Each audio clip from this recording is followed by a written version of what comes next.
Hello दोस्तों, आज जो मूवी एक्सप्लेन करने जा रहे हैं उसका नाम है एक्सोमा, जो कि एक कोरियन मूवी है। यह मूवी अब तक की सबसे ज्यादा देखे जाने वाली हॉरर थ्रिलर मूवी है। तो कहानी की शुरुआत दो साइकिल को दिखाते हुए होती है, जिसमें एक का नाम हवारिम और दूसरे का नाम बोंगेल होता है, जिनका काम आत्माओं को पता लगाना होता है। अब एयरपोर्ट पर लेने के लिए इन्हें पार्क का अकाउंटेंट आया होता है, जो इन्हें बताता है कि पार्क काफी अमीर कोरियन अमेरिकन है। फिलहाल पार्क के बेटे को एक अजीब सी बीमारी हो गई है, जिसकी वजह से वह रोता रहता है। अब हवारिम और बोंगेल दोनों हॉस्पिटल पहुंचते हैं और सीधे बच्चे को देखने जाते हैं, जहां इन्हें पता चलता है कि उसे एक मिस्टीरियस डिजीज है, जिसे डॉक्टर भी ठीक नहीं कर सकते। इसीलिए पार्क के अकाउंटेंट ने कोरिया से हवारिम और उसके साथी को बुलाया है। अब हवारिम कुछ रिचुअल्स करती है, जिससे उसे पता चलता है कि यह एक ग्रेव कॉल्स है। दरअसल ये पार्क की ग्रैंडफादर की आत्मा है, जो कि पूरी फैमिली को तंग कर रही है। अब हवारिम पार्क के घर जाती है, जहाँ पर वो बताती है कि कैसे वे आत्माओं से डील करती है। यहीं पर पार्क बताता है कि उसके घर में एल्डर ही सबसे ज्यादा परेशान रहते हैं। पहले तो उसके पिता जो पैरालाइज हो गए, फिर उसका बड़ा भाई जिसने अपने आप को मेंटल हॉस्पिटल में खत्म कर लिया था। साथ ही कई बार उसकी वाइफ का मिसकैरेज होने के बाद अब जो न्यूबॉर्न बेबी है वह भी मिस्टीरियस बीमारी से ग्रस्त है। इसीलिए पार्क हवारिम से रिक्वेस्ट करता है कि वह कैसे भी करके उसे ठीक कर दे। हवारिम पार्क को बताती है कि उसे कुछ लोगों की मदद की जरूरत पड़ेगी, क्योंकि पार्क के ग्रैंडफादर को गलत जगह दफन कर दिया गया था। इसीलिए अब उन्हें वहां से निकालना पड़ेगा, जिससे कि उनकी आत्मा को शांति मिले। इसके बाद वे कोरिया आ जाते हैं। दूसरी तरफ हम कोरिया में फेंगशुई एक्सपर्ट देखते हैं, जिनका नाम किम और यंग होता है, जिनका काम पॉजिटिव एनर्जी और नेगेटिव एनर्जी को बैलेंस करना होता है। किम यहाँ एक ओल्ड फीमेल की कब्र को खोद रहा होता है। उसे लगता है इंसान मिट्टी से जुड़ा होता है, मिट्टी में ही उगी हुई चीजों को खाता है और फिर बाद में मिट्टी में ही मिल जाता है, जो एक खत्म ना होने वाले साइकिल की तरह है। किम इंसानों को खोद कर सही जगह दफन करता है, ताकि उनकी आत्माओं को शांति मिल जाए। वह यह काम 40 साल से कर रहा है। अब वह उस ओल्ड लेडी की कब्र को खोदता है। जब उसकी बॉडी बाहर निकालते हैं, तब पता चलता है कि उसके दांत गायब हैं। दरअसल मरे हुए लोगों की चीजें कोई रख लेता है, तब उन्हें वे सपने में हंट करते हैं। फिर पूछने पे पता चलता है कि उसके ग्रैंड चाइल्ड ने वे दांत अपने पास रख लिए थे, क्योंकि वह उनके बहुत करीब था। इसके बाद उस ओल्ड लेडी को उसके दांत के साथ दफन कर दिया जाता है। फिर जब किम और यंग दोनों घर लौटते हैं, तब हम देखते हैं कि हवारिम और बोंगेल उनसे मिलने के लिए उनके घर आते हैं, जहाँ पर हवारिम पार्क और उसकी फैमिली के बारे में सब कुछ बताती है कि पार्क के बेटे पर उसके ग्रैंडफादर का साया है और ग्रैंडफादर की बॉडी कोरिया में दफन है और किम ही उसे ठीक कर सकते हैं। फिर किम हवारिम के साथ काम करने के लिए मान जाता है। दूसरी तरफ हम लॉस एंजलिस में देखते हैं, जहां पर पार्क की माँ को ग्रैंडफादर की ग्रेव को खोदना ठीक नहीं लग रहा होता। साथ ही वह कहती है कि प्रेयर करके उसका बेटा ठीक हो जाएगा, लेकिन पार्क नहीं मानता, क्योंकि वह उसके बेटे का सवाल था।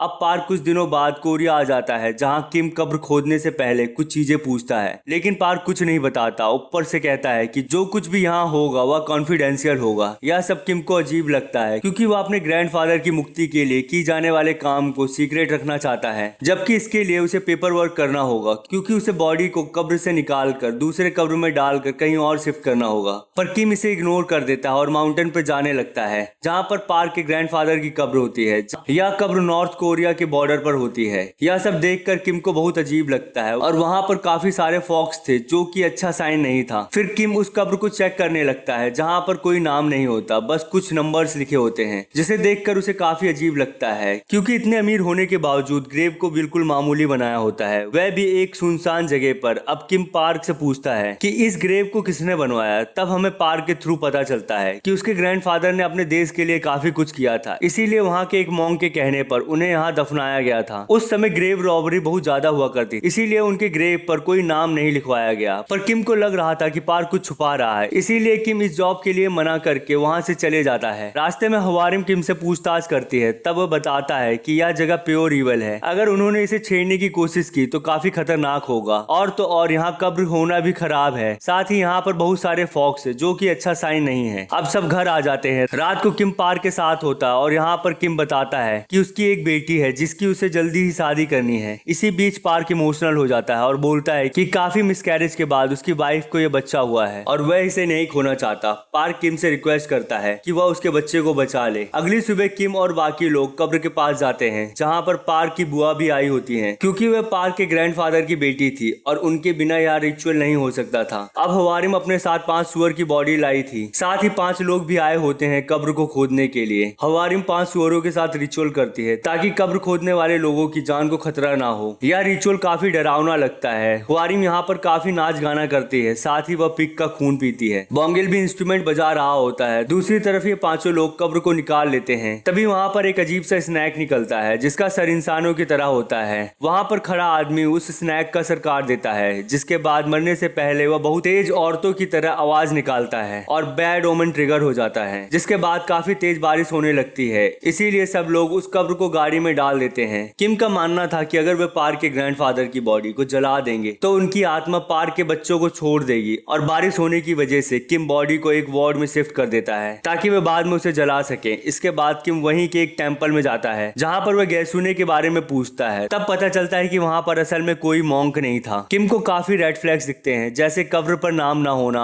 अजीब से स्नेक का निकलना। यह सब किम को सही नहीं लग रहा था। इधर हॉस्पिटल में एक वार्ड पर्सन को लगता है कि कब्र में खजाना है, इसीलिए वह कब्र को खोल देता है, जिससे कि ग्रैंडफादर की आत्मा निकल जाती है और इसका असर हवारिम पे होता है, जो कि वहीं गिर जाती है। इसके बाद हवारिम को हॉस्पिटल ले जाया जाता है, जहाँ पर वो बताती है कि ग्रैंडफादर की आत्मा बाहर आ गई है, जो कि काफी भूखी और ठंडी है। दूसरी तरफ हम देखते हैं कि अब ग्रैंडफादर की आत्मा अपने बेटे और उसकी बीबी को खत्म कर देती है, जिसके बाद वे पार्क के पास आ जाती है। पर अभी तक आत्मा इतनी ज्यादा शक्तिशाली नहीं थी कि वह बिना परमिशन के दरवाजे व खिड़की से अंदर आ सके। तब तक पार्क को किम का कॉल आता है और बताता है कि उसके ग्रैंडफादर की आत्मा बदला लेने के लिए उसके पास आ रही है, क्योंकि उन लोगों ने उन्हें ऐसे ही छोड़ दिया और उनके लिए कुछ नहीं किया। तब तक दरवाजे से भी किम की आवाज आने लगती है। पार्क डर जाता है। फोन पर किम समझाता है कि वह दरवाजा ना खोले या वही ईवल स्पिरिट है, पर वह विंडो खोल सकता है। इसके बाद पार्क भी ऐसा ही कर देता है और विंडो से उसके ग्रैंडफादर की आत्मा अंदर आ जाती है। फिर हमें पता चलता है कि दरवाजे पे रियल किम था और फोन पर उसके ग्रैंडफादर की स्पिरिट थी। फिर किसी तरह किम हाउसकीपर की मदद लेकर अंदर आता है। अब हमें पता चलता है कि पार्क के ग्रैंडफादर अपनी ब्लड लाइन के लोगों को क्यों मारना चाह रहे हैं। दरअसल पार्क के ग्रैंडफादर कोरिया में रहते हुए जापान का साथ दिया और कोरिया को धोखा दिया, जिसकी वजह से वह इतना सारा पैसा कमाए, पर उसकी फैमिली ने उनका ठीक तरीके से अंतिम संस्कार भी नहीं किया। इसी वजह से ग्रैंडफादर की स्पिरिट अपने ब्लड लाइन को खत्म करके बदला ले रही है। अब वह स्पिरिट पार्क को भी मार देती है, पर मरने से पहले पार्क एक ही चीज बोलता है कि फॉक्स ने टाइगर की रीढ़ की हड्डी को चीर दिया, पर किम को कुछ समझ नहीं आ रहा होता और अब स्पिरिट उसके बच्चे को मारने के लिए निकल जाती है। किम तुरंत वार्ड में कॉल करता है और हवारिम को ग्रैंडफादर की हड्डियों को जलाने के लिए कहता है, ताकि वह स्पिरिट उस बच्चे को ना मार पाए। फिर जब ग्रैंडफादर की स्पिरिट बच्चे को मारने ही जा रही होती है, तब तक उसकी बॉडी को जला दिया जाता है और उसके ग्रैंडफादर की स्पिरिट गायब हो जाती है। अब इधर सब कुछ ठीक लग रहा होता है कि फिर किम को कहीं से पता चलता है कि एक ग्रेव डिगर काफी परेशान है, या वही आदमी होता है जिसने उस अजीब से ह्यूमन स्नेक हेड को मारा होता है। किम के वहां जाने पर पता चलता है कि वो आदमी बीमार रहा करता है। इसके बाद किम स्नेक को देखने के लिए उस कब्र के पास जाता है, जहाँ पर उसे वही ह्यूमन स्नेक का सर मिलता है। दरअसल इन्हें ओना कहा जाता है, जो कि कई लोगों के लिए अच्छा होता है और कई लोगों के लिए बैड ओमेन होता है। यहाँ पर ये पार्क फैमिली के लिए काफी बुरा साबित हुआ। अब किम और ज्यादा डिग करता है, तब उसे एक हॉरिजॉन्टल कॉफिन दिखता है, जिसके बाद वह हुआरिम, बोंगेल और यंग को बुलाता है। इस कॉफिन की लंबाई लगभग 8 फीट होती है, जो कि एक नॉर्मल इंसान से काफी बड़ा होता है। अब इन सबको कुछ समझ नहीं आ रहा होता कि ग्रैंडफादर की कब्र के नीचे इसे लंबा क्यों खड़ा किया गया था, जो कि अब तक की सबसे बड़ी मिस्ट्री थी।